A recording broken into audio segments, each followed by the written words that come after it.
You're listening to the Ogden Outdoor Adventure Show, produced by the Banyan Collective.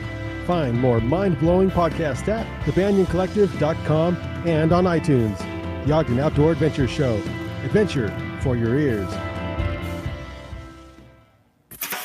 You haven't lived until you've heard the show Americans are talking about. The show that launches its listeners to the height of humanity. The audio hour that travels the landscape of adventure. The sound that comforts more than the clip of your first bolt. It's the Ogden Outdoor Adventure Show!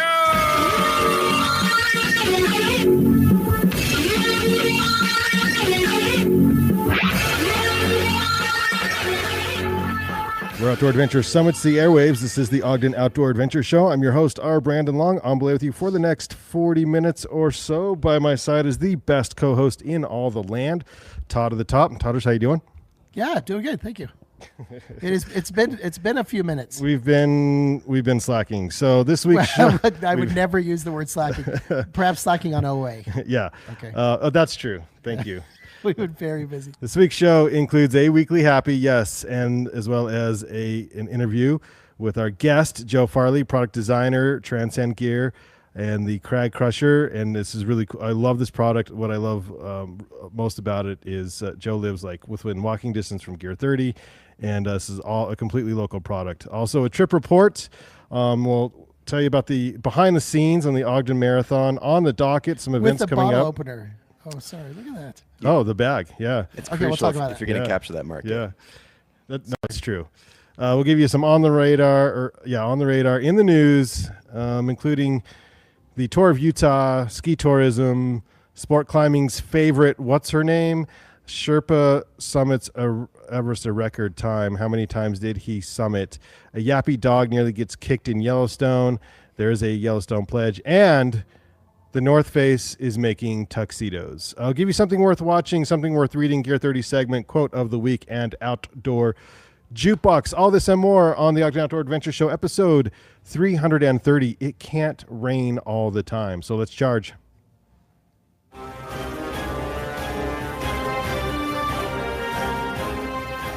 He summits with the agility of a mountain goat, flashes routes faster than UPS, is more intimate in the mountains than Jake Gyllenhaal. He's Todd to the Top.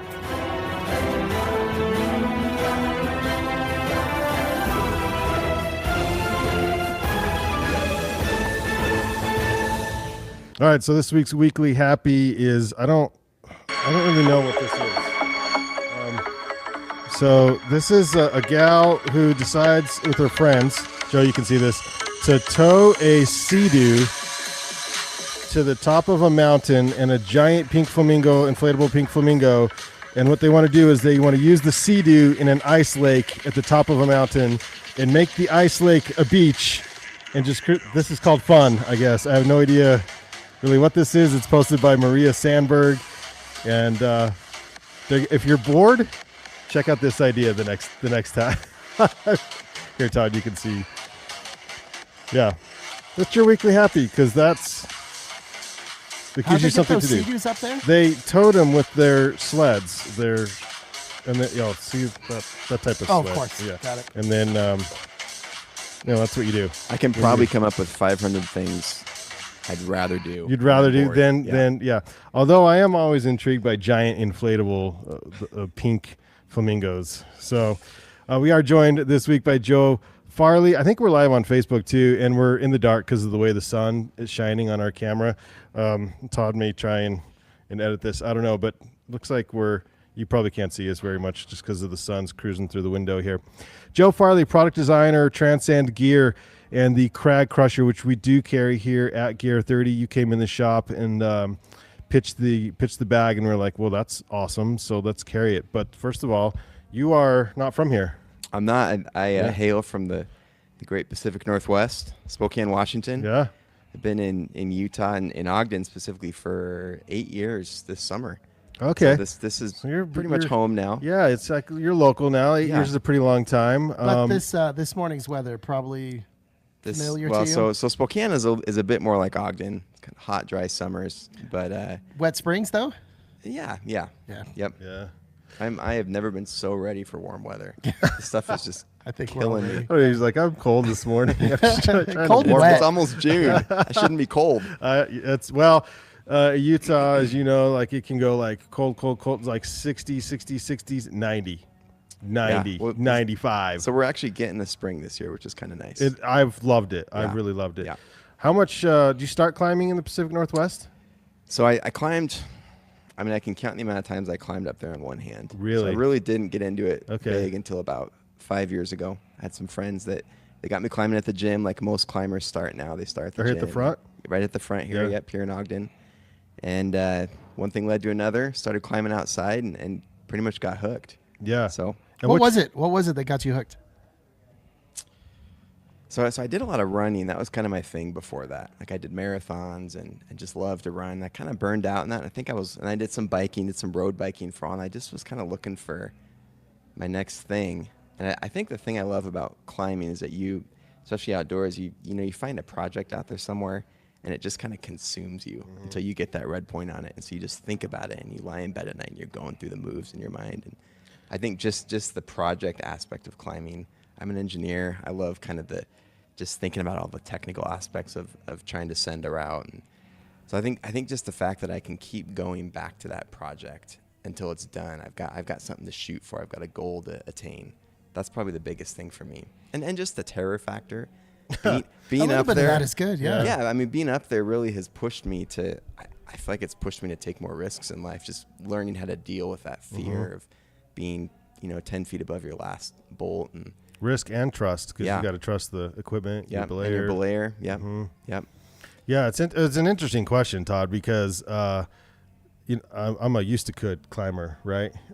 Back in the day, but there was something when you first get out there and you try it, and there's like this weird. I don't know if it's the project. It's probably different for everybody. I don't know if Yeah. it's the projecting. I don't know if it's just being out there with your friends or whatnot. But to me, there was a definite challenge from being sort of this recreationalist 5'9" climber, 5'10" climber to like, I want to climb something harder. And then Yeah. all of a sudden it becomes like, well, then that means I need to do this more. Yeah. Yeah. Yep. And you just, And there's and you go all always in. there's always some new. No matter how good you get, there's always a harder thing to work on. That's a big draw yeah. to it. There's always a new project to work on, especially around here. yeah. That's a good point. Yeah. Yeah. No, it's true. Yep. So as an engineer, you saw a need in the market for a way to improve a Crag bag. Yeah. So I started out with just a basic rope bag, and it was just and then it's a great rope bag. I've still got it at home, but I found that I was constantly I would put my rope in there. The first thing is the tarp is pretty small. Most tarps that I've seen are way too small. Yeah. In Small fact, tarp syndrome. That's right. Yeah. And until the Crag Crusher, I think that there was never a tarp that was big enough. I have fortunately solved that problem. Single-handedly. In my humble but accurate opinion. Yeah. So I That's had funny. I had a rope bag, but that's all it was. You couldn't get anything else in there. And so what I would end up doing is I would take that rope bag and I would stuff it in my day pack with all the rest of my stuff, with my harness and my draws, and for a day of sport climbing. And I hated that I had to have several bags. Right. And then there was no really good organized solution for getting all your stuff in one bag. Obviously there's plenty of Crag bags out there where it's just a big cavity and you just stuff all your stuff in there. But I didn't really feel like anyone was meeting that organizational need. Again, that's probably my engineer coming out just wanting what's to be organized. interesting is that so you pack, like I had a backpack that you put all of, like you said, all the gear in, and then you would take a rope bag separately. Yep. And often I would think to myself, there's got to be a better way. But of course I don't go home and think about how to make it better, because it just, it ends in the hike up or down or whatever. Yep. It ends in the approach. And so therefore we have people like you who think not only should there be a different way, but let me see if I can solve that. Yep. And I was kind of in the right place at the right time. I wouldn't normally sit at home and say, I'm going to make a new bag, but on a Tuesday. That's right. Yeah. But my company, my real job, I'm an engineer for Transcend Innovations, and we've kind of created a culture where we have encouraged the engineers, hey, if you have an idea, something you want to do, go, run with it. And so we primarily at Transcend Innovations, we do software and electronics design. So nothing climbing related whatsoever.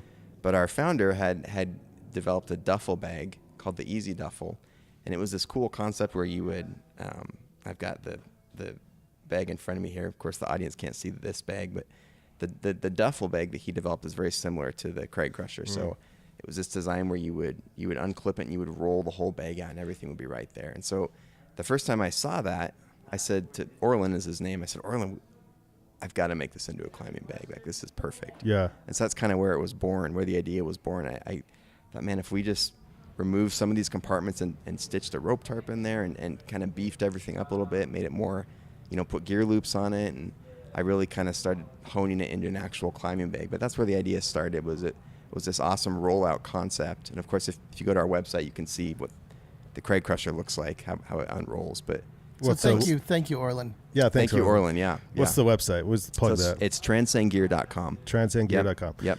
And then, so where did you source product? So we had already talked a little bit to a guy up in Logan about making that duffel bag I mentioned. So he was already primed in some ways, kind of going back to me saying like it was kind of the right place at the right time. Everything was kind of set up for this. So he was already primed to make the duffel bag, and so we went to him. He makes a lot of outdoor bags. In fact, he does some stuff for other brands here in Ogden, even some other bag designs. So we went up to him and said, hey, we laid out the design. What do you think about this? And he said, let's do it.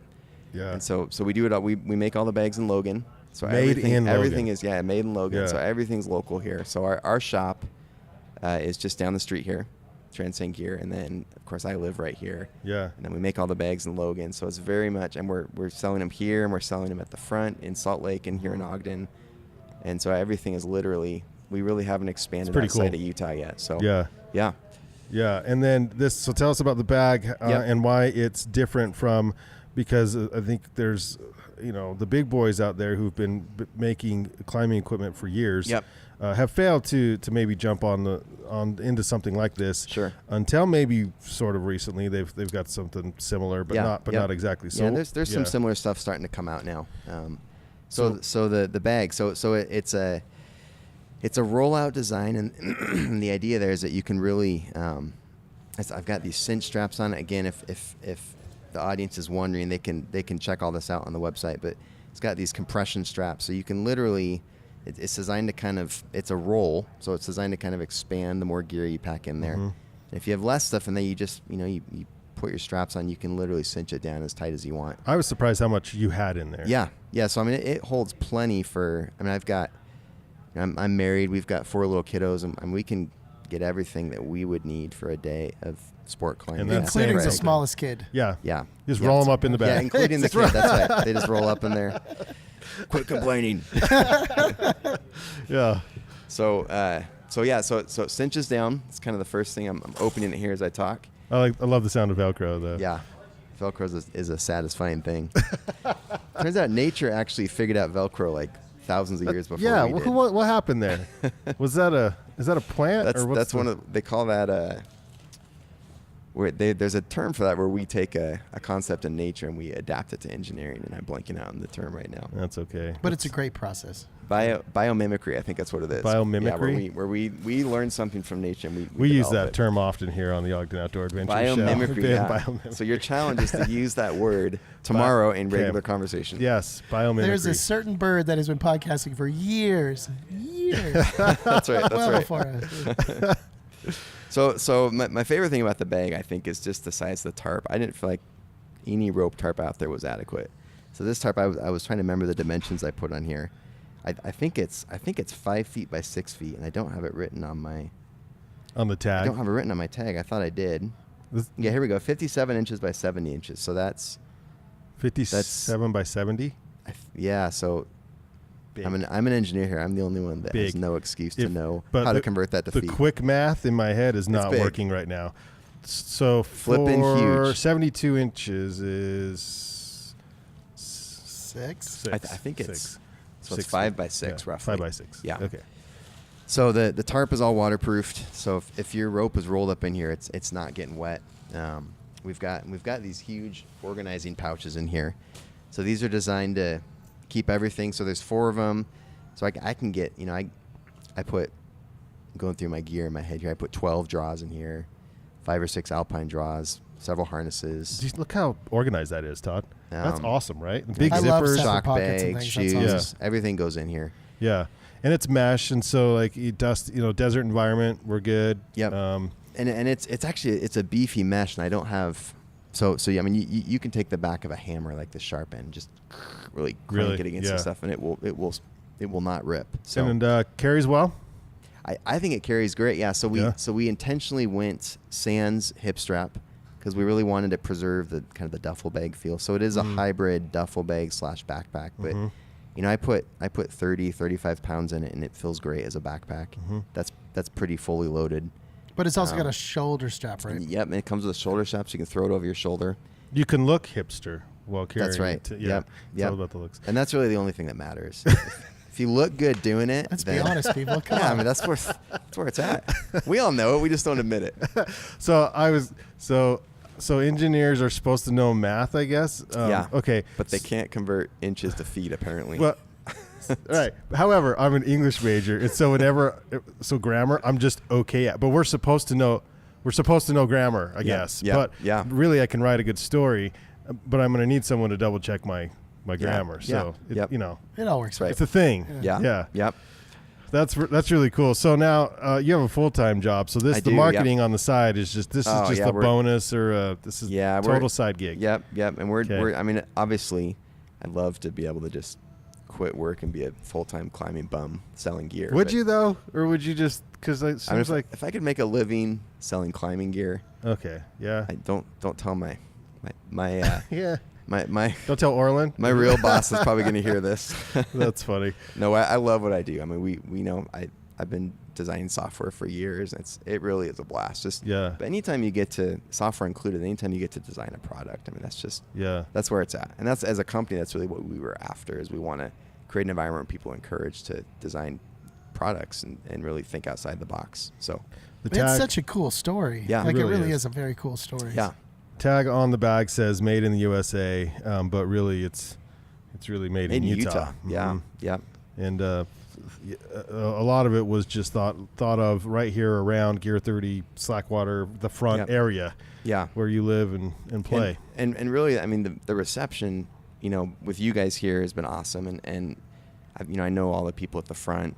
I climb over there all the time, and they've really been awesome. Which is a legit crowd. Pushing the bag. Right? And so if you're getting the endorsement by these dirt bags, Yeah, they love it. I mean, and the employees over there have just been phenomenal about selling bags for me. Like they're just, every time I go in, Joe, we sold 2 more bags. They're just so excited about it. That is good. That is great news. It's been cool. For more information on the bag, we can go to transcendgear.com. Yep. Transcendgear.com. You running any social yet with this? Yeah, we're just getting that off the ground, but we're on Twitter, Instagram, Facebook. Find us on there. What else you selling? The Crag Crusher. Transcend Gear. So this is it right now. Okay. Yeah, this is our first product. So you selling that duffel, or was that a step on the way to this? That's actually being sold through. So when we come up with a new idea at Transcend Innovations, we spin out a company. Oh, nice. So the duffel is being sold through a company called Easy Duffel. Transcend they're Duffel. all owned by. Well, our ownership structure is kind of complicated, but we're spinning out small companies. Different show, yeah. Yep. No, that's very cool. Thanks, Joe, for your time and for great to be here. For hanging out. Thanks, you guys. We're gonna move forward. You can stick around, or you can take off. Want to stick around? Yeah. All right. Trip report. So the Ogden Marathon. If you follow Ogden Outdoor Adventure or Ogden Adventure on Instagram, I gave you a live look-in hashtag van life, like inside the van there at the start line. There's some great pictures, and I was excited for like another bone dry marathon. So it was played there. It was a little wet, yeah. So and then if you're on our our Facebook, Ogden Outdoor Adventure on Facebook, you saw I was at the start line. So I videoed the start line. It was really cool. So it was fun. It was wet. I had an umbrella. It was an alien-themed umbrella, and I had a fanny pack, which was also alien-themed fanny pack that I kept my phone in because I have my notes, like the announcer notes, on my phone, right? With the umbrella, I couldn't keep it dry. It snowed on us at the full start up there near Kazi. The runners, they are the coolest people. They were in such good spirits, standing in the rain, snow, crap for an hour. props to everyone who ran the full marathon start. Weren't It you was just miserable just fantastic. looking at them? I'm fully dry. Like, yeah, I'm Yeah. in full, like, good, heavy. Staying pretty dry. Yeah, I'm dry. Well, yeah, I mean, Ish, yeah, yeah. I mean, my skin is dry. The Yeah. exterior's wet, but yeah, everyone was in such good spirits. It was so cool. So, and that means like everyone who, I don't know if it's a marathon runner thing or just I don't know, just being outside and it wasn't super cold, but it was just very wet. Yeah, very wet. And so it was really cool. And then cruise down to the finish line. And if you've ever, Joe, you run marathons, hang out at a finish line one time at a marathon finish line and you will cry at some point. Yeah. In fact, I saw there was one of the girls I went to school with, Kylie, I believe is her name. She got engaged to. Her boyfriend ran the full, stopped right before the end, and took him about 20 minutes to get the freaking ring out of his pocket, but he finally managed Before he it. crossed the line? Before he crossed the line. And Awesome. she was really concerned about messing up his time, but which he said he was behind where his goal time, He was so he thinking was about like, bigger screw it things, anyway. yeah. Yeah, he was thinking about bigger things. And so I was able to see that go down, which is pretty His cool. goal was something else. Yeah, the bigger goal in the end. So that's the Ogden Marathon. Congrats to everyone who did even the 5K, the half, the relay, the full. It was wet, but it was fun. Beautiful time. So on the docket coming up, what's today? The 22nd. Tomorrow night, the Thursday is the weekly Ogden Pub Runners run at Giggs Tavern. Giggs Tavern? Never even heard of it. How It's in far out Ogden. did I they go? believe that's It's in in West Ogden? Ogden on 24th Street. You might That's be right. the one out by the Okay. freeway. Yeah. Okay. Giggs Tavern, and so I it's can like picture it. Yeah. It's a 5K. They pick like a 3-miler, and then if you don't want to run, you can just show up and drink. They're pub runners, loose term. I think for the most part, most of them Drinkers run, with a don't running they? problem. It's what it is. Yes. So that's, and you don't have to sign a waiver. You just show up and hang out with the Ogden Pub Runners. It's open to everyone who wants to show up. Also, the shop beginning tomorrow through Monday is the Memorial Day sale. You get, I believe it's like up to 50% off some of our hiking and backpacking stuff, and we're getting new stuff in every day here at the shop. So come down and do your Memorial Day shopping now. Gear 30? Pick up a Crag Crusher. Pick up a Crag Crusher. Good chance to pick up that. Yes. And enjoy your approach to the Crag this time without carrying so much crap. So I get constantly ridiculed for, maybe because I'm from Washington, for the way that I say my AG words. So I'm told that I say Crag, and I'm supposed to say Crag. Crag. How do you guys I say like your it? Crag. Craig? Like Craig Crush? Craig. Like my name's Craig. We don't know. Yeah, we don't really know who Craig is, but we're going to crush him We're going to crush him. on the That's way. right. Yeah. Craig Crush. Crag. Crag. We say let on, so it's okay. We lose our T's. Yeah, Utahns have Can- absolutely no grounds on which to make fun of the way I say things. That's true. There's an intro to trad climbing at the Front Climbing Club, brought to you by Bear House Mountain Guiding. That is on May 28th. Go to Bear House Mountain Guiding's website for more information. Again, intro to trad if you've been looking to get into trad climbing and you want to learn from the pros at Bear House. That's on May 28th. Also, the Ogden Music Festival, which we'll be backstage at with Van Sessions, Todd. I want to say 30, 31st, and 1st. It's a Friday, Saturday, Sunday down there at Fort Buenaventura. And then the mountains open up, supposedly, June 9th, because it's going to be like 90 degrees on June 9th at Snowbasin. Blues, Brews, and Barbecue with the Naughty Professor. It's summertime. It's like 2 weeks away. That's a sign. That'll be the weather will change. It's wild, right? The clouds will part. It will warm up. Yeah. And then, it's every week. So 6/16, Blues, Brews, and Barbecue with Dead Winter Carpenters, Snowbasin. Snowbasin opening day. The mountain opens their summer operations on the 22nd. So the Blues, Brews, and Barbecue, you just go up. If you can't figure it out by the name, eat food, drink beer, watch live music. And then on the 22nd, the mountain is open, so you can go mountain biking. Do you know when they open up that mini golf? Is it like the whole season or just I'm certain assuming the times, or- 22nd. Have you That's done summer that? opening day. It's really It's so hard. much No, fun. no. It's so much fun. The view is everything. They're- But you're the talking course itself is really The interesting. Frisbee golf course? No, they have like a miniature golf Oh, course. do they? I know they Yeah. have Frisbee golf, too. I keep wanting to do that. They put in a mini golf course last summer, and Todd and I tried it, and let's just say we need to practice our mini golf. Yeah. So No, if you, yeah, some of those holes are no joke. Like some of them are pretty hard, but it was so much fun. if you go when they open to mini golf, you may or may not be putting in the snow. I know. That's crazy, right? And then the next day it'll be, Yeah. So the Wildflower Trailfest up at Powder Mountain this year, July 13th. along with the trail trials. Number 1, those are 5Ks with fun up at Powder Mountain, or 5Ks with a view. That begins in the middle of July 17th.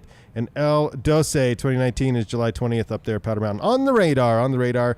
Talked about this on the last show, the Antelope Island Spider Fest 2019, August 3rd, and the Eden Epic mountain bike race. And you should start training for that now because it's brutal. That's September 28th. Eden Epic mountain bike race. Just search Eden Epic and you can see the trail. It starts somewhere, I think. Well, it's in like Eden, Huntsville. It just goes up all the hard trails up to Ben Lomond, Saddle, down again, Lewis Peak, down again. It's a really awesome if you're into that really hard mountain biking. Really hard mountain bike. In the news, Riley repeated. So Riley, our really fast marathoner. Joe, what was your fastest time? Were you competitive? Man, we're going to talk about times. Are we going there? So my goal was to qualify for Boston. Okay. My fastest time. So the qualifier time when I was running. This is 15 years ago. Okay. Was 3:10 for my age to qualify for Boston. Is it still around there? 3:10, maybe 3:09 or something? I know they've shuffled everything around, especially since it's gotten harder because there's so many people trying to run Boston now. Yeah. My fastest time was roughly 3:16. I'm trying to remember the exact seconds. So I didn't quite make it. You are a full hour. Time. Well, not a full hour, but just under an hour off of the winning time on Saturday. Isn't that crazy? They came in at 2:23. Yeah, there's some scary fast people out there. Riley Cook. Wow, nicely done, Riley. Hometown boy. Beat out the edging Eliud Kiru of I guess I hear he's Kenyan, but he says it's from Tooele. A Tooele Kenyan? Is that? I'm not really sure. By 12 seconds, which is like pretty good. That's pretty impressive. far out in front. Yeah. If you think about it, that's so 2:20. I mean, that is literally, again, here's my math breaking down here. I'm not going to give you the right number. Just make it up. That's like a 5. I think that's like a 5 to 5.5 minute mile pace for 26 miles. For 26 miles, that is really fast. Right now, I mean, I'm stoked to run a 9-minute mile. 10, right. That's so fast. Also, the Tour of Utah route will again come through Weber County. I think they missed us last year, but it will cruise around Pine View and go up Powder Mountain, and that's a steep haul up that road. So good luck to all the Tour of Utah racers this summer. That is August 14th, Wednesday. It'll make its return, according to the Standard Examiner. We're stop 2 this year. Yeah. So if you like the road racing. And then the ski tourism's doing all right here in Utah. In fact, we hit an all-time high. It's according to KSL.com, thanks in part to an above-average amount of snowfall. Visits to Utah's ski resorts topped 5 million for the very first time, industry officials announced Tuesday. So I'm assuming that's 5 million people? 5 million. That's 5 million passes sold? It says visits to Utah's ski resorts topped 5 million. A record number of visitors in 2018-19, 5,125,441. Surpasses the previous state record set in 2016-2017 by a 12% increase. So that's a big jump. Busier. We're heading to the mountains. I mean, the last few times I've been up, every time I've gone, I've had at least one chair ride with someone from out of state. Really? Yeah, there's always someone from the East Coast. Or it's almost like if you get a chair ride with the locals, you feel like, hey, it's local. Yeah. I know you. we're all from here. Yeah. Okay, so the best female sport climber in the world. Joe, you climbed. You know her name? Sasha DeJulian. No. Great guess. Who's a famous? There's some young upstart. Right. There's the little girl. I can never pronounce her name. She has a Japanese name. From New York, actually, yes. I believe. She grew up climbing Central Park. Yeah. Ashima, is that right? Ashima, that's it. Ashima. Yeah. Nope, not her. She's really good. Yeah. Not her, but the favorite for the 2020 Tokyo Sport Climbing title. And so there are different. Is she from the U.S.? Give me some hints. Slovenia. Ooh. Yeah, straight out of climbing Slovenia, hot spot of climbing. She won her 5th straight World Cup, maintained her perfect record, and can go for an undefeated season in the final World Cup in Vail, USA in early June of this year, and nobody knows her name. So I thought Is it a Slovenian name? Yeah. I don't know how to pronounce it. If that's That's okay. Janja, Janja, Janja Garnbrett. You will know this name when she wins a gold. Yeah. Yeah. Does it list her age in the? Yeah, I think. Maybe not. I saw the number 20, but that does not refer to her age that I know of. Competing on the grounds of Munich's famed Olympia Stadion, she cleared the same obstacles as runner-up Fanny Gilbert, but did more efficiently and won cleanly. And then Japan's Akio Noguchi was third. But that's sport climbing.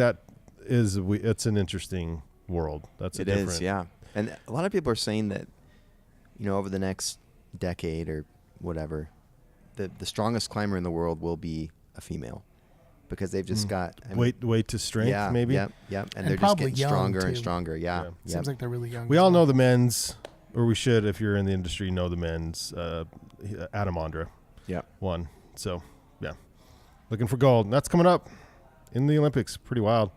And then 24 times a Sherpa set a record for summiting Everest. The 24th time, he did it twice. What did you do this week? He did it twice in a week. Just sent Everest twice. That's all. This is according to Snowbrains. A Sherpa today extended his record for successful climbs of Mount Everest with his 24th ascent of the world's highest peak. Kami Rita. You remember it was a big deal to summit once? Yeah, well. I've done it 24 times, says Kami. That's wild. Pretty right? Yeah. I mean, the odds of there's so many things that can go wrong on that mountain. Not any mountain, but really, that's a pretty sketchy mountain. And then just because I am heading to Yellowstone tomorrow, and so I'll play, this is the most annoying sound you've ever heard. A small dog giving crap to a buffalo in Yellowstone. There are rules, people. You are not allowed to have your dog off leash in Yellowstone. If this dog is, and then you can watch this video, I'll post it, and he almost gets kicked by the bison, which probably would have been a blessing to see. And then it would literally take two of those dogs to make up one of those buffalo's heads. That's how small. Yeah, that is a really small dog. Yeah. And the power of animals. I gotta tell you a quick little story on the power of animals. And so there's this one scene, one of my guilty pleasures. Well, I don't think I'm the only one. There's a series called John Wick, this action series, right? Yeah. And so the third John Wick just came out, and so I saw it last night over at Brewvies. You've been to Brewvies? I've been to Brewvies. You've been to Brewvies. Yeah. That's a great place. And I went on a Tuesday night here in Ogden, And so Tuesday night, so get this. So April and I went last night, and it was $5 a piece for the ticket, and then they were running Taco Tuesdays as well. Nice. And they had a special for $1 margaritas. And so between the two of us, we each had margaritas, we each had plate of tacos. Oh, and we also had some sweet potato fries and admission for $24.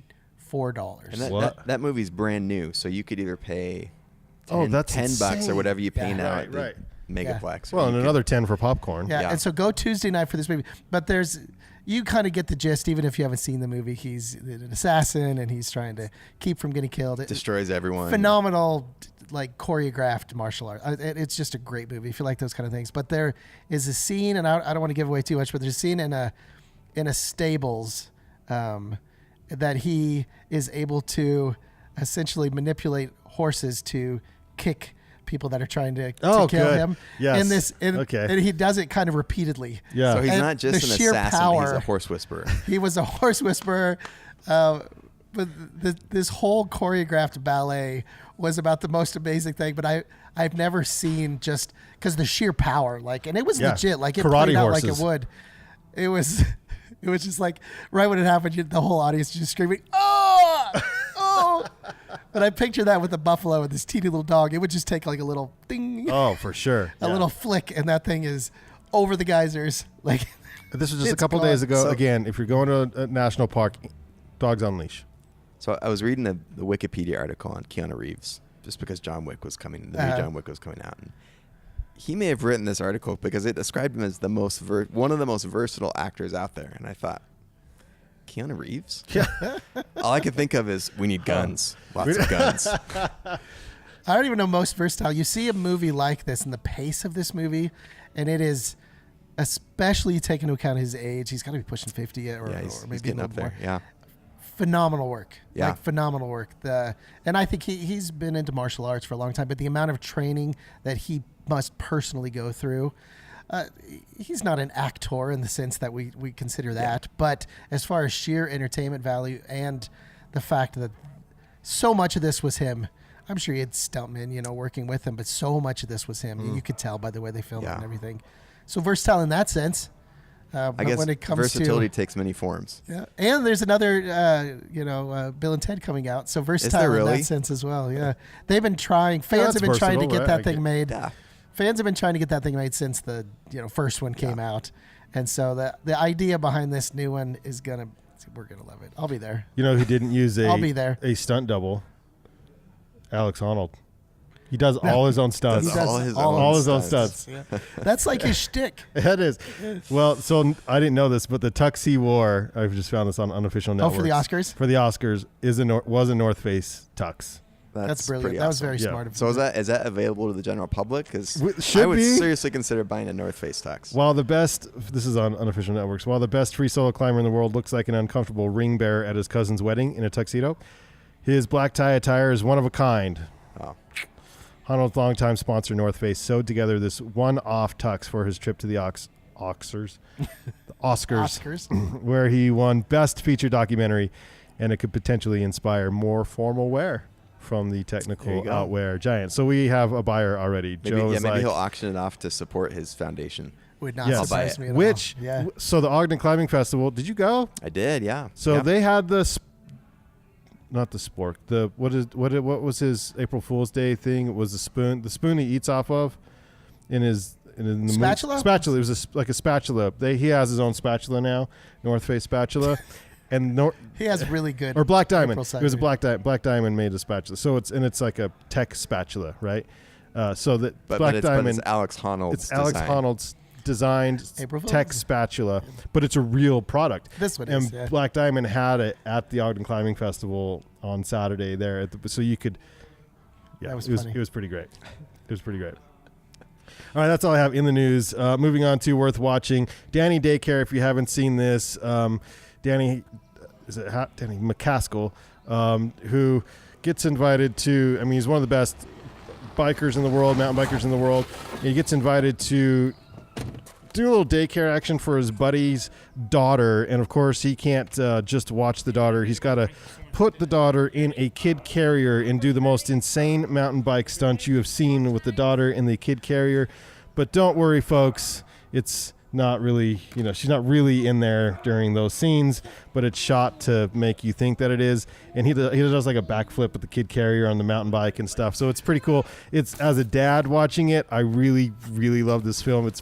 It's really fantastic. Can you imagine, though, probably the number of comments he still got? And it's very clear. So it's like 4 or 5 minutes long, but like it ends like a minute early, like 3 minutes in. It's only like 3 minutes in, and it says like, "Do not try this at home." No, she wasn't. They used the doll. They show the doll. Like they try to tell you exactly everything, but you can see like he is hauling on this kid carrier in tow on this. It's sad that they have to give all those disclaimers. It is, but it's shot in Scotland, so it's absolutely beautiful and green. Like, did you see that? He's going down the side of the mountain. Yeah, it's pretty fantastic. Like, that's very clever. That's super funny. Sort of been all over. We'll post it, but if you haven't seen it, it's been all over the socials. And then Bryden, who works here in the shop, posted 2 weeks in Europe by train, the Eureo Pass. Very interesting. Also worth watching on YouTube. Anything Bryden does is fantastic. Go to Bryden Boley on YouTube. Look it up. It's definitely worth watching. Gear 30 segment again. We give you a code OOA so you can save 12% on your purchase.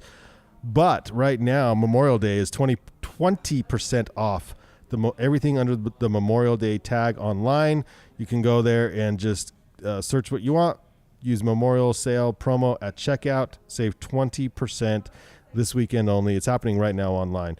Also, we sold out all of our Rab Kinetic Plus jackets at the marathon. Everybody on Friday who was picking up their pack, we sold all of our rain gear. So we don't have any more in stock. We've ordered some in. The Kelty's 100 years old. And they're going to celebrate by bringing back the Mockingbird pack, the original Mockingbird pack. A throwback pack. A throwback That's pack pretty awesome. from Kelty. So that's something we don't carry here at the shop. But if you're into Kelty and you want to celebrate Dick Kelty's 100th birthday at the 2019 Outdoor Retailer Summer Market, they're going to be showing off this new pack, which is pretty cool. And then also in gear, speaking of kids, by the way, also in gear, Vivo Barefoot is launching a plant-based Primus Light 2 bio shoe on the heels of sustainability research. So, really cool. So look for that Vivo Barefoot coming out. It's a new vegan shoe designed with over 30% renewable plant-based materials, including the bio TPU made from yellow dent field corn, natural rubber, and harvested algae called Bloom instead of any single-use petroleum materials. So the award-winning design is Vivo Barefoot's. Vivo Barefoot is all capitalized, by the way, because I know you love caps, Todd. Lightest and most efficient. Why are they screaming Every at time me? you say, you have to scream it. Vivo Barefoot! Vivo Barefoot! Yeah. It takes you out of the sentence, though. Yeah. Weighs on average, an estimated 10% less than today's standard performance shoes. So we'll see. It sounds cool. I don't know. Okay. This week's quote of the week. If a man hasn't discovered something that he will die for, he isn't fit to live. That is Martin Luther King. Thank you for powering today's 330th episode of the Ogden Outdoor Adventure Show, Gear 30. And actually, we're using the big boy today, the Goal Zero, because I lost my little one. It's somewhere in my house. I went to charge it and it got misplaced. So we have the big boy today. Also, look for us on Facebook, Instagram, iTunes, Spotify, thebanyancollective.com, Podbean app. All the show notes with links to all the stuff we talked about is on the blog at thebanyancollective.com. So if you heard something, you're like, oh, I need to, like you're in your car, you're like, oh, I need to look that up. I don't know, where can I get the bag that Joe was talking about? So it's all there at thebanyancollective.com under the Ogden Outdoor Adventure tab. You can chat with us if you have any questions on Twitter at Ogden Adventure or at Banyan Podcast. Todd, do you have anything? I have a long intro for our song of this week's Outdoor Jukebox. So. Two little comments. First one is little cross promo for upcoming, I think it's June 7th at the Monarch is the next van sessions. So if you don't participate, there's no reason why you're not doing it. I mean, or come free. Tell us what your excuse is. That's fine. I'll take that. Show up and yell at us. Yeah. All right. Well, what makes that not work? Yeah. And then the other quick comment is Arts of the Parks program that I co-direct is starting up June 3rd. So that's coming up very soon. And so that'll run 6 weeks. Ogden City Parks. More information on that, you can look up weber.edu/arts in the parks. And so we bring Arts of the Parks noon to 1, Monday through Friday, 6 different area parks. Sifting through hours of crappy music so that you don't have to. This is going with the It Can't Rain All the Time Crow soundtrack theme. This is Burn from The Cure with your Outdoor Jukebox. Love this song. Good choice. John Muir would say the mountains are calling and we must go.